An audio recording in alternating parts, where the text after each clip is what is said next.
Islamiyah, ketahuilah bahwa persaudaraan yang kita lakukan selama ini kita bisa bagi menjadi 3. Pertama adalah ukhuwah Islamiyah, persaudaraan sesama muslim. Seperti hari ini para muslim datang, kita semua saling bersatu, kita semua saling sayang. Bahkan kita tidak saling mengenal secara personal, tapi saya yakin sebagian besar ibu di sini sayang sama saya, betul? Sebagaimana saya sayang pada teman-teman semua, makanya jauh-jauh datang dari Jakarta untuk bertemu dengan teman-teman yang ada di Sorong. Apa yang menggerakkan? Sayang, persaudaraan sesama muslim, ukhuwah Islamiyah. Ibu dan bapak misalnya, suatu ketika Allah izinkan pergi haji atau pergi umroh, kita tidak kenal mereka, ada dari negara yang lain-lain, tapi ketika mereka menyapa kita dengan kalimat Assalamualaikum warahmatullahi wabarakatuh, kita rasa dekat, kita rasa sayang dengan mereka. Kita ucapkan Waalaikumsalam warahmatullahi wabarakatuh. Ada sesuatu yang mengikat kita. Apa itu? Kecintaan yang sama kepada Allah Subhanahu wa taala, kecintaan yang sama kepada Nabi Allah Subhanahu wa taala, kecintaan yang sama terhadap Quran, kecintaan yang sama terhadap agama ini. Itu disebut sebagai ukhuwah Islamiyah. Jadi ibu-ibu, kita walaupun tidak saling berkenalan secara personal, ada yang mengikat kita. Persaudaraan sesama Islam, persaudaraan yang disebut sebagai ukhuwah Islamiyah. Tapi jangan lupa, selain ukhuwah Islamiyah, kita juga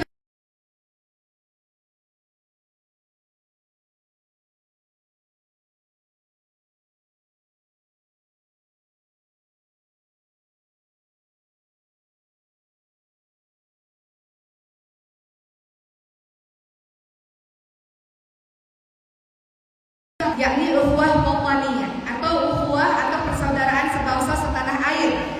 Kita sama-sama mencintai Indonesia, mencintai tanah air ini, betul? Maka disebut persatuan Indonesia. Saya lihat tadi di Sorong ini banyak sekali orang Jawa dan orang Sulawesi, kayaknya banyak sekali di sini ya. Transmigrannya banyak sekali.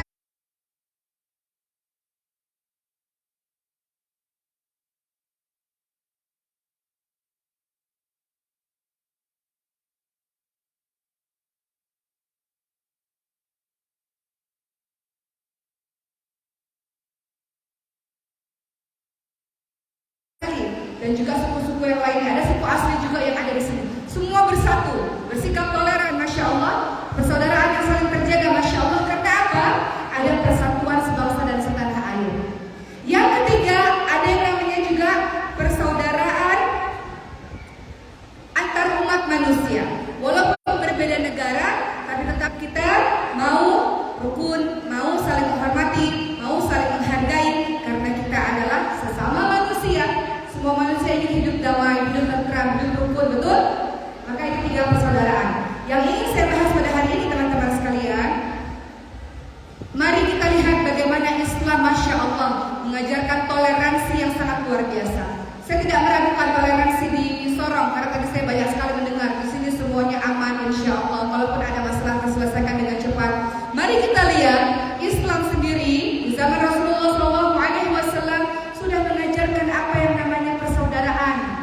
Persaudaraan sebangsa setanah air, persaudaraan sesama muslim. Kita lihat Rasulullah SAW, Bapak dan Ibu sekalian, ketika berhijrah dari Mekah menuju ke Yathrib, Madinah. Di Madinah ini banyak sekali tidak hanya muslim, tapi orang-orang Yahudi, orang-orang yang lain-lain banyak. Tapi Rasulullah SAW mempersatukan berbagai macam perbedaan itu, dinamakan dengan Piagam Madinah. Ini contoh bagaimana toleransi yang dilakukan oleh Rasulullah SAW, persaudaraan yang dibangun oleh Rasulullah SAW. Tidak hanya persaudaraan sesama muslim, dari Mekah menuju ke Yathrib Madinah, kita sebut sebagai kaum muhajirin. Yang ada di Madinah namanya kaum Ansar, ya, dipersaudarakan oleh Rasulullah SAW. Juga orang-orang yang berbeda agama di Madinah itu ada agama tidak hanya Islam, tapi ada agama-agama lain juga dipersatukan oleh Rasulullah SAW dengan Piagam Madinah. Jadi kalau ada di satu tempat bisa hidup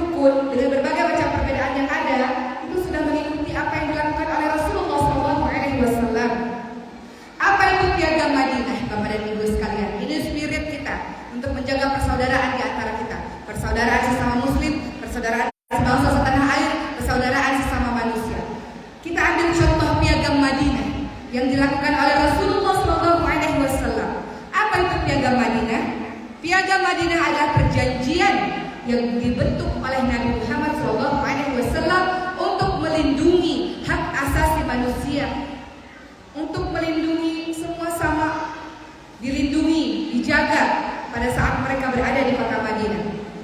Isi dari Piagam Madinah beberapa di antaranya, teman-teman sekalian, kaum Yahudi dan kaum Muslimin harus saling tolong-menolong dalam memerangi dan menghadapi musuh yang hendak mencoba untuk mengganggu kota Madinah. Beberapa di antaranya juga dalam Piagam Madinah, kaum Yahudi dan kaum Muslimin harus senantiasa saling berbuat kebaikan dan saling mengingatkan ketika terjadi kezaliman, terjadi keburukan, dan semua penduduk Madinah dijamin keselamatannya kecuali bagi mereka yang berbuat jahat. Jadi lewat Piagam Madinah kita sudah belajar bagaimana toleransi yang dilakukan oleh Rasulullah SAW, bagaimana persaudaraan, keadilan yang dibuat oleh Rasulullah SAW. Begitu pula tidak hanya di zaman Rasulullah SAW, spirit persatuan ini saling menjaga satu sama lain, toleransi satu sama lain. Betul, lakum dinukum waliyadin. Untuk kamu agama kamu, untuk saya agama saya. Secara akidah tokoh, tapi secara muamalah ada perbedaan-perbedaan yang membuat kita saling menghargai satu sama lain. Sepakat ibu sekalian? Coba kita lihat bagaimana Sayyidina Umar bin Khattab radhiyallahu anhu pada saat beliau menaklukkan Baitul Maqdis Palestina. Beliau membuat sebuah tulisan yang berbunyi Bismillahirrahmanirrahim. Ini adalah jaminan keamanan dari hamba Allah Umar bin Khattab Amirul Mukminin kepada penduduk Yerusalem. Sayyidina Umar memberikan jaminan terhadap jiwa mereka, harta mereka, gereja-gereja mereka, orang-orang yang lemah, dan mereka tidak dipaksa untuk meninggalkan agama mereka. Tidak ada seorang pun di antara mereka yang merasa terancam dan diusir dari Yerusalem. Ini adalah bukti bagaimana Islam rahmatan lil alamin. Islam adalah kasih sayang, rahmat bagi semesta alam, teman-teman sekalian. Kita kokoh akidah yang kuat. Kita menyembah Allah Subhanahu wa taala. Kita mengikuti ajaran Allah Subhanahu wa taala dengan kuat, dengan kokoh. Tapi kita juga tahu bahwa dalam kehidupan ini ada berbagai macam perbedaan yang mudah-mudahan dengan perbedaan yang beragam itu tidak membuat kita terpecah belah. Apalagi kita tinggal di Indonesia yang sangat majemuk, sangat majemuk. Suku bangsa bahasa banyak sekali, suku-suku itu banyak sekali di Indonesia. Insya Allah kita tetap bisa bersatu selama kita menjaga tali persaudaraan, persaudaraan sesama Muslim, persaudaraan sebangsa setanah air, persaudaraan sesama manusia.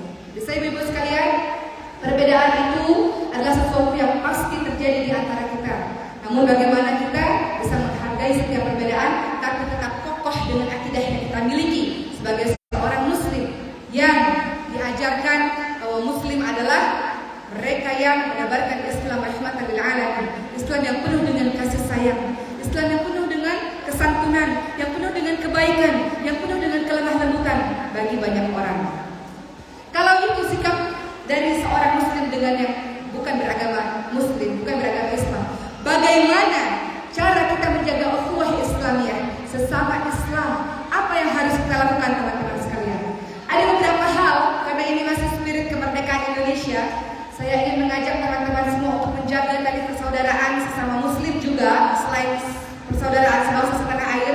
Ada beberapa sikap sebagai seorang Muslim yang harus kita lakukan. Yang pertama, bersatu, jangan bercerai-berai. Tadi saya bahagia sekali ketika mendengar penjelasan bahwa Majelis Ulama Indonesia yang berada di Sorong mempersatukan berbagai macam persatuan, berbagai macam komunitas, berbagai macam organisasi, berbagai macam majelis ta'lim dalam satu tempat. Jadi tidak lagi pengajian yang berbeda-beda, tapi ada pengajian gabungan. Umat Islam harus bersatu, teman-teman sekalian. Izinkan saya bercerita sejarah sedikit, boleh Bapak dan Ibu sekalian? Bapak dan Ibu ingat cerita kisah mengenai Andalusia. Andalusia, kalau suatu hari Bapak dan Ibu diberikan rezeki, datanglah ke Spanyol. Di Spanyol itu ada sebuah tempat yang namanya, sebuah kota namanya Granada. Di situ ada istana yang sangat cantik sekali, istana Alhambra. Di situ pernah terjadi kekuasaan Islam yang sangat luar biasa di seluruh Andalusia sebetulnya. Apa yang terjadi? Andalusia itu tadinya besar, umat Islam luar biasa hebat, namun runtuh dan tak bersisa karena perpecah belahan. Wah, luar biasa ini. Pecah belah ini luar biasa. Izinkan saya cerita sedikit bahwa pada saat itu teman-teman sekalian, kekuasaan Islam di Andalusia, di Spanyol khususnya, mulanya sangat kuat, sangat gemilang. Mereka kemudian terjerumus kepada perpecahan, sehingga mengakibatkan Islam tidak ada lagi di masa itu. Apa yang terjadi? Pada saat itu di Andalusia ada dinasti Umayyah yang mulanya sangat kuat teman-teman sekalian. Akhirnya terpecah belah karena setiap orang menginginkan menjadi penguasa di tempatnya masing-masing. Terpecah menjadi kerajaan-kerajaan kecil yang tadinya kuat, akhirnya terpecah belah. Sampai kemudian teman-teman sekalian, dari yang lain berhasil menguasai sampai tinggal satu tempat yang disebut dengan nama Granada. Granada itu sebagai tempat terakhir kekuatan umat Islam. Itu pun pada akhirnya berhasil dihilangkan oleh yang lain, mengakibatkan Islam runtuh di Andalusia. Karena apa? Karena perpecah belahan. Karena saling mengunggulkan masing-masing, kerajaannya masing-masing, saling mengunggulkan kekuatannya masing-masing, tidak bersatu. Ini yang membuat pada akhirnya karena terpecah belah jadi kerajaan-kerajaan kecil, akhirnya menjadi hilang kekuatan Islam di Andalusia. Itu yang kita tidak inginkan teman-teman sekalian. Dengan bersatu kita kuat. Dengan terpecah belah hanya karena mengunggulkan sukunya masing-masing, mengunggulkan golongannya masing-masing, kita menjadi lemah. Umat Islam ini harus bersatu, sahabat-sahabat sekalian. Dalam surah Al-Maidah ayat 2, Allah Subhanahu wa taala ingatkan, a'udzubillahi minasyaitonirrajim, wa ta'awanu 'alal birri wat taqwa wa la ta'awanu 'alal itsmi wal 'udwan. Tolong menolonglah kamu dalam kebaikan dan takwa, dan jangan tolong menolong dalam dosa dan permusuhan. Jadi sesama umat Islam dalam menjaga ukhuwah Islamiyah, pertama harus bersatu, jangan terpecah belah. Jangan merasa sukunya, golongannya, kelompoknya paling unggul di antara yang lain. Kalau sudah begitu, nanti akan mulai meremeh-temehkan, merendahkan yang lain-lain. Kita tidak mau terjadi pada diri kita, terjadi pada teman-teman yang ada di Sorong. Kita mau bersatu, kita mau kuat. Itu sebabnya Masya Allah Majelis Ulama Indonesia Sorong mempersatukan seluruh majelis ta'lim, seluruh komunitas agar bersatu. Masya Allah. Dalam surah Ali Imran 103 ada peringatan yang diberikan oleh Allah Subhanahu wa taala. Allah ingatkan, berpegang teguhlah kamu semua kepada tali agama Allah dan jangan berpecah belah. Jangan karena merasa benar sendiri kemudian lantas menyalahkan orang lain. Jangan merasa paling soleh sendiri kemudian merendahkan orang lain. Tidak, kita bersatu padu. Menjaga ukhuwah Islamiyah harus bersatu, tidak boleh tercerai-berai. Kedua, ini sangat penting kepada ibu sekalian. Kedua, jangan mudah percaya pada berita-berita hoax. Banyak yang zaman sekarang ya, Indonesia ini pengguna sosial media yang juga sangat tinggi di seluruh dunia. Ada banyak berita-berita hoax yang membuat kita saling benci dengan satu dan lainnya. Jangan mudah percaya dengan berita-berita yang kita tidak tahu kebenarannya, teman-teman sekalian, yang mengakibatkan kita terpecah belah. Teman-teman lihat, ya, dalam surah Al-Hujurat ayat ke-6, Allah Subhanahu wa taala ingatkan, a'udzubillahi minasyaitonir rajim, ya ayyuhalladzina amanu in ja'akum fasiqun binaba'in fatabayyanu, dan seterusnya. Wahai orang-orang yang beriman, jika datang kepadamu orang fasik membawa suatu berita, maka periksalah dengan teliti, tabayun dulu. Jangan mudah sekali kita percaya sehingga mengakibatkan kita berbuat tidak baik kepada kaum tersebut, kepada orang tersebut. Kata Allah, ketika ada orang fasik datang membawa suatu berita yang kamu tidak tahu kebenarannya, maka periksalah dengan teliti agar jangan sampai kamu menimpakan suatu musibah kepada suatu kaum tanpa kamu mengetahui keadaan yang sebenarnya yang membuat kamu menyesal atas perbuatan kamu itu. Jadi umat Islam ini jangan mudah mendengar satu berita yang membuat kita benci dengan seseorang, membuat kita benci dengan suatu golongan, benci dengan suatu kaum, terpecah belah lagi. Jadi cara membuat ukhuwah Islamiyah ini tetap terus terjaga, tabayun, klarifikasi, ngobrol, bertemu, bukan mudah percaya dengan hoax yang saat ini banyak sekali terjadi. Hal ini terjadi di zaman Rasulullah SAW. Ada peristiwa yang sangat menyedihkan hati. Istri Rasulullah namanya Siti Aisyah radhiyallahu anha pernah difitnah. Dalam sejarah Islam kita terkenal dengan peristiwa bohong ya. Siti Aisyah, Sayyidatina Aisyah difitnah berselingkuh dengan salah seorang sahabat Nabi, dan hampir semua penduduk Madinah percaya dengan berita itu, Bapak dan Ibu sekalian, kecuali beberapa orang yang kemudian mengatakan, setahu kami Siti Aisyah adalah orang yang baik dan tidak pernah melakukan pelanggaran-pelanggaran. Pada saat itu luar biasa apa yang dialami Siti Aisyah, itu luar biasa sampai beliau betul-betul pasrah kepada Allah Subhanahu wa taala. Dan apa kata Siti Aisyah? Siti Aisyah mengamalkan surah Yusuf ayat ke-18, yakni maka hanya sabar, yang baik itulah yang terbaik bagiku, dan kepada Allah saja aku memohon pertolongan terhadap apa yang kamu ceritakan.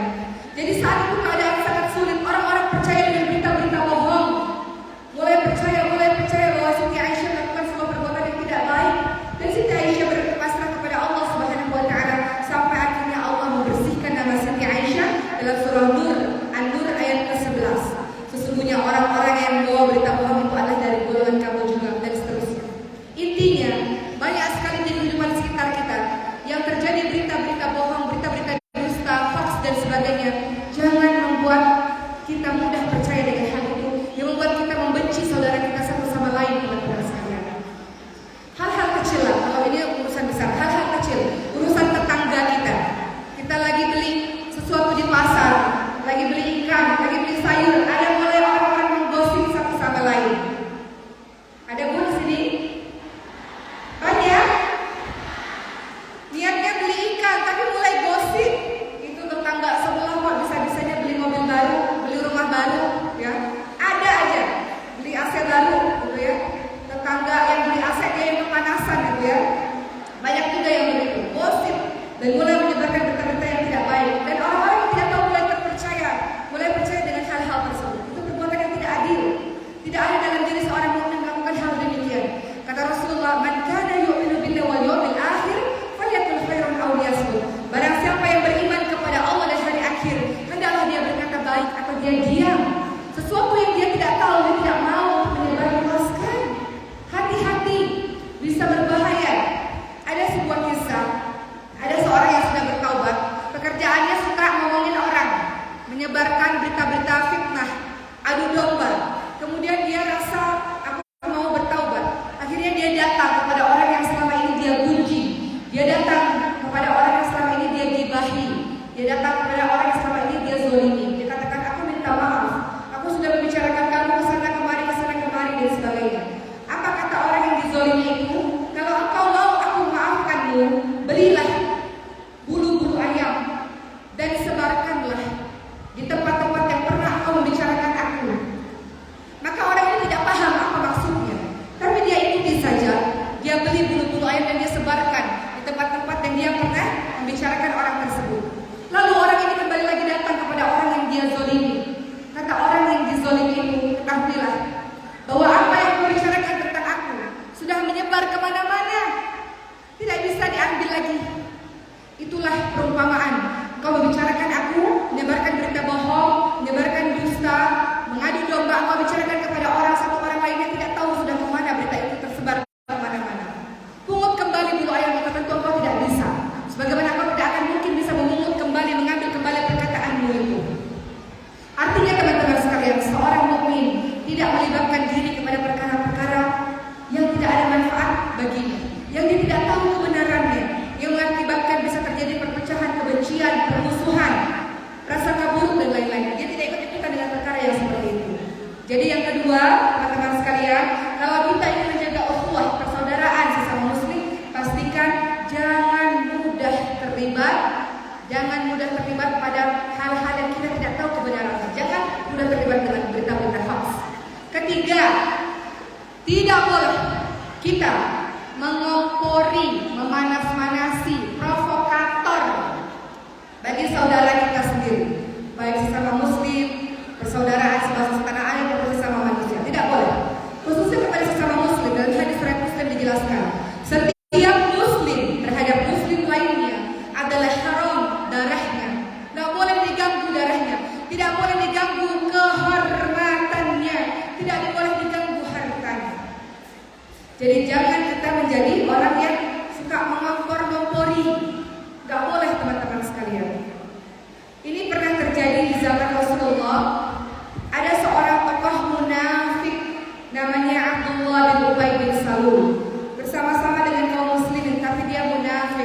dia musuh dalam selimut, duri dalam daging, dia provokator, mengompor-ngompori orang untuk tidak taat kepada Allah dan Rasul-Nya. Abdullah bin Ubay bin Salul juga menjadi orang yang turut mengompor-ngompori pada saat peristiwa Siti Aisyah dituduh selingkuh. Pada saat peristiwa perang Uhud tahun 3 Hijriah, tokoh munafik ini juga provokator, mengompor-ngompori agar umat Islam jangan berperang membela agama Allah.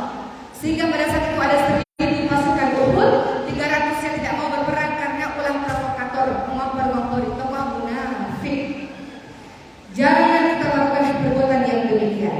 Yang keempat, wahai umat Islam, tidak boleh kita menjadi orang yang mengolok-olok orang lain, menganggap remeh orang lain. Ada enggak kalau kita lihat di luar sana orang-orang yang suka merendahkan, mengolok-olok orang lain? Ada, Bu? Karena perbedaan strata sosial, yang satu hartanya banyak, yang satu dari golongan duafa, lantas yang kaya bisa mengolok-olok si miskin misalnya. Atau karena seseorang ini merasa golongannya yang paling unggul sehingga merendahkan golongan yang lain, atau merasa sukunya yang paling unggul sehingga mengolok-olok suku yang lain. Tidak ada dalam ajaran Islam hal yang demikian. Tidak boleh. Dalam surah Al-Hujurat ayat ke-11, Allah mewanti-wanti hal ini. Tidak boleh orang-orang beriman melakukan perbuatan yang demikian. Kata Allah Subhanahu wa taala, "A'udzu billahi minasyaitonir rajim. Ya ayyuhalladzina amanu la yaskhar qaumun min qaumin 'asa an yakunu khairan minhum wa la nisaa'un min nisaa'in 'asa an yakunna khairan minhum wa la talmizu anfusakum wa la tanabazu bil alqab bi'sal ismul fusuq ba'da al-iman wa man lam yatub fa ulaika humul zalimun." Allah ingatkan, wahai orang-orang beriman, janganlah sekumpulan laki-laki merendahkan, mengolok-olok sekumpulan yang lain.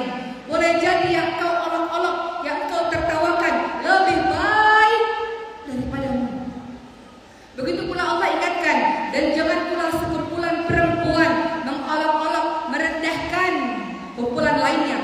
Boleh jadi yang kau rendahkan lebih baik daripadamu. Betul, Bu?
dari seorang muslim atas muslim lainnya. Kedua, kalau dia mengundang kita, maka hadirilah undangan itu, teman-teman sekalian. Bagaimana kalau kita mengundang seseorang, orang itu hadir, tentu kita merasa sangat bahagia, maka persaudaraan itu terus berjalan. Seperti hari ini, berbagai macam majelis ta'lim komunitas organisasi diundang dan ibu semua hadir di sini, masya Allah. Ini menunjukkan bagaimana ibu-ibu semua telah mengamalkan apa yang diperintahkan oleh Rasulullah SAW. Ketika ada orang yang mengundangmu dalam urusan-urusan baik, maka hadir. Maka ini termasuk hak muslim atas muslim lainnya. Ketiga, ketika ada seseorang meminta nasihat, maka berikan nasihat kepadanya. Keempat, jika dia bersin, kita doakan dia. Kelima, kalau ada saudara kita yang sakit, maka kita jenguk dia. Jadi kalau ada saudara-saudara kita yang sakit, maka jenguk dia, teman-teman sekalian. Kemarin di pesantren kami, ya sambil terus donasi di ini ya, dikelilingi. Kami punya pesantren namanya pesantren Hafiz Masjidul Hufat. Pesantren yang mayoritas gratis untuk yatim piatu mu'alaf duafa yang berprestasi dari Sabang sampai Merauke. Kita sudah ada pusatnya di Bintaro, Tangerang Selatan, dan sudah ada hampir 10 di Pulau Sumatera. Belum ada di Sorong. Jadi kalau ada bapak dan ibu yang ingin bersatu bersama-sama, kita buat pesantren tahfidz untuk anak-anak yang ada di Papua khususnya maupun di luar pada umumnya. Pesantren ini mayoritas gratis bapak dan ibu sekalian. Termasuk ada teman-teman kita dari Sorong ini juga sudah belajar di sana. Harapannya nanti pulang kembali ke kampung halamannya dan kembali dakwah Islam, dakwah Quran. Ya, kemarin di pesantren kami datang guru kami. Salah seorang guru, agak terlambat beliau. Ketika saya tanya kenapa kok terlambat, kata beliau, saya sempat mengunjungi dulu orang-orang yang sakit. Jadi hendaknya mengunjungi orang-orang yang sakit ini menjadi sebuah kebiasaan bagi kita, teman-teman sekalian. Masya Allah. Jadi hak muslim atas muslim lainnya adalah ketika ada yang sakit maka jenguk, dan ketika ada yang meninggal dunia maka iringilah jenazahnya. Indah sekali persaudaraan sesama muslim ini, teman-teman sekalian. Masya Allah. Bapak dan Ibu yang dirahmati oleh Allah Subhanahu wa taala. Ada pesan Sayyidina Umar bin Khattab kepada kita semua. Kata beliau, tidaklah seseorang diberikan kenikmatan setelah Islam yang lebih baik daripada kenikmatan memiliki saudara semuslim yang saleh. Apabila engkau mendapati salah seorang temanmu atau orang-orang yang saleh, maka peganglah dia erat-erat. Pegang dia erat-erat, saudara-saudara yang saleh, teman-teman yang saleh, mereka teman tidak hanya di dunia tapi juga di akhirat, sahabat-sahabat sekalian. Mereka kelak nanti. Ada satu ulama yang mengatakan, kalau engkau wahai teman-temanku yang saleh tidak menemuiku di syurganya Allah, maka sampaikanlah kepada Allah bahwa aku pernah bersama-sama denganmu dalam majelis ta'lim, dalam mengingat Allah semasa di dunia. Jadi kalau engkau sudah kembali kepada Allah dan masuk syurga, panggillah aku, gitu katanya. Maka saya pun ingin ketika bapak dan ibu kembali kepada Allah, tidak menemui saya di syurganya Allah, maka panggillah nama saya. Ingatlah bahwa kita pernah bersama-sama berada di tempat ini dalam mengingat ayat-ayat Allah. Boleh bapak dan ibu sekalian? Suatu ketika saya kembali kepada Allah, kita semua kembali kepada Allah, bapak dan ibu tidak menemukan saya di syurga Allah, maka bersaksilah di hadapan Allah bahwa saya pernah ada di sini. Kita pernah sama-sama mengingat ayat-ayat Allah. Mudah-mudahan doa dari orang-orang saleh, panggilan dari orang-orang saleh itu bisa menyelamatkan saya. Karena saya tahu di antara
wa tawassaw sabr, menasihati dalam kesabaran. Sabar saudaraku. Kita bisa kalau kita sama-sama, kita bisa kalau kita berjamaah, kita bisa kalau kita saling menguatkan, saling bergandengan tangan, kita bisa selamat bersama-sama. Maka kalau kita punya saudara-saudara yang saleh, keuntungannya dia akan menolong kita. Dia akan menasihati kita dalam kesabaran, menasihati kita kalau kita salah, kalau kita lemah. Jangan jauh-jauh dari orang-orang saleh. Orang-orang saleh yang kedua, teman-teman kita ini jangan jauh-jauh dari mereka, karena mereka juga mendoakan kita. Apa kata Rasulullah dalam hadis riwayat Muslim? Sesungguhnya doa orang Muslim kepada saudaranya saat saudaranya tidak mengetahui adalah doa yang mustajab, doa yang dikabulkan. Ketiga, kenapa penting memiliki orang-orang saleh di sekitar kita? Sifat seseorang itu, kesolehan itu menular, kebaikan itu menular. Maka perbanyak ukhuwah Islamiyah, bersaudara dengan sesama muslim, perkuat, kokohkan, bergaul dengan orang-orang yang saleh, karena kesolehan itu menular, teman-teman sekalian. Apa kata Hasan Al-Basri? Berbanyaklah berteman dengan orang-orang yang beriman, karena mereka memiliki syafaat, bisa menolong pada hari kiamat nanti. Apa kata Rasulullah? Setelah orang-orang beriman dibebaskan di dalam neraka, demi Allah, zat yang jiwaku berada dalam genggamannya, sungguh kalian begitu gigih wahai orang-orang beriman, memohon kepada Allah, memperjuangkan hak untuk saudara-saudara yang masih berada dalam neraka pada hari kiamat. Orang-orang beriman ini memohon, wahai Allah, mereka yang tinggal di neraka itu, ya Allah, dulu di dunia pernah puasa sama kami, ya Allah, pernah ngaji sama kami, ya Allah, pernah sholat bersama kami, ya Rabb, selamatkan ya Allah. Itu berteman dengan orang-orang yang saleh. Mereka menolong kita, teman-teman sekalian, sampai akhirnya dijawab, keluarkanlah mereka semua dari neraka, wahai orang-orang yang kalian kenal. Itulah teman-teman sekalian. Jadi terakhir dari kami, teman-teman sekalian, dari saya pada hari ini, innamal mu'minuna ikhwah. Sesungguhnya setiap mukmin bersaudara. Kalau ada satu tubuh yang sakit, semuanya akan merasa sakit. Kokohkan persaudaraan di antara kita, persaudaraan sesama muslim, persaudaraan sebangsa setanah air, persaudaraan sesama manusia. Kita mau hidup rukun, hidup damai, hidup tentram. Kokohlah dengan akidah yang kita miliki. Kita menjadi muslim sejati, tapi di satu sisi dalam bersaudara maka ada toleransi, ada sikap saling menghormati, ada sikap saling menghargai, sehingga kasih sayang, kebaikan dirasakan oleh seluruhnya.